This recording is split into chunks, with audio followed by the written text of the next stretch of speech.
Idli தோசைக்கெல்லாம் set ஆகுற போல ஒரு சூப்பரான சவ் சவ் சட்னி எப்படி செய்யறதுன்னு பார்க்கலாம். வெல்கம் டு மை சேனல் சமையல் கற்போம். சட்னி பண்றதுக்கு நான் இங்க ஒரு மீடியம் சைஸ் சவ் சவ் எடுத்திருக்கேன். இதுல உள்ள மேல் தோலை மட்டும் எடுத்துட்டு இந்த மாதிரி சின்ன சின்னதா கட் பண்ணி எடுத்துக்கோங்க.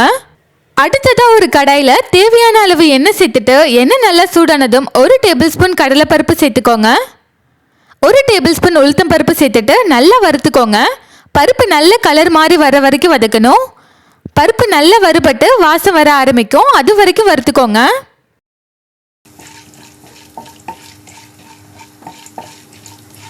பாருங்க, இந்த அளவுக்கு பருப்பு நல்ல கலர் மாதிரி வறுபட்டதும் இதுல 10 பல் பூண்டு சேர்த்துக்கோங்க. ஒரு சின்ன நெல்லிக்காய் அளவு புளி, கூடவே காரத்துக்காக 6 வரமிளகாய் சேர்த்து நல்லா வதக்கிக்கோங்க. காரம் குறைவா போதுன்னா கம்மியாவே சேர்த்துக்கோங்க. புளியெல்லாம் சேர்க்கறதால நான் இங்க 6 வரமிளகாய் சேர்த்துருக்கேன். சேர்த்துட்டு நல்லா வதக்கிக்கோங்க. பருப்பு வரமிளகாயெல்லாம் நல்லா வறுபட்டதும் இது கூடவே ஒரு பெரிய வெங்காயம் சேர்த்துக்கோங்க. ஒரு தக்காளி பழம், கூடவே நம்ம கட் பண்ணி வச்சிருந்த சவ் சவ்வையும் சேர்த்துக்கோங்க. சேர்த்துட்டு நல்லா வதக்கிக்கோங்க. தண்ணி எதுவும் சேர்க்க வேணாம், இந்த எண்ணெயிலேயே நல்லா வதக்கினா போதும். மீடியம் ஃப்ளேமில் வச்சுட்டு நல்லா வதக்கிக்கோங்க. ஒரு 5 நிமிஷம் மட்டும் நல்லா வதக்கிக்கோங்க.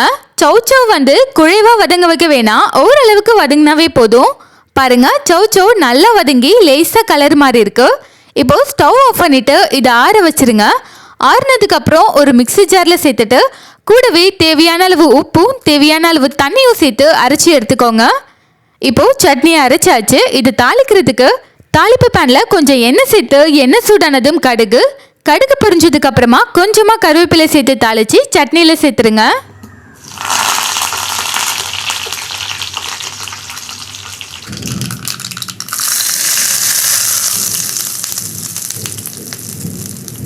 அவ்வளோதான் ஃப்ரெண்ட்ஸ், அருமையான சுவையில் சவ் சவ் சட்னி ரொம்ப சுலபமாக ரெடி ஆகிடுச்சு. இட்லி, தோசை, ஊத்தப்பம் எல்லாத்துக்குமே சூப்பராக இருக்கும்.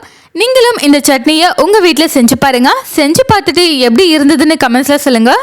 இந்த வீடியோ பிடிச்சிருந்தா லைக் பண்ணுங்க. நம்ம சேனலை ஃபர்ஸ்ட் டைம் பார்க்குற நண்பர்களாக இருந்தால் சேனலை மறக்காமல் சப்ஸ்கிரைப் பண்ணிக்கோங்க. நன்றி, வணக்கம்.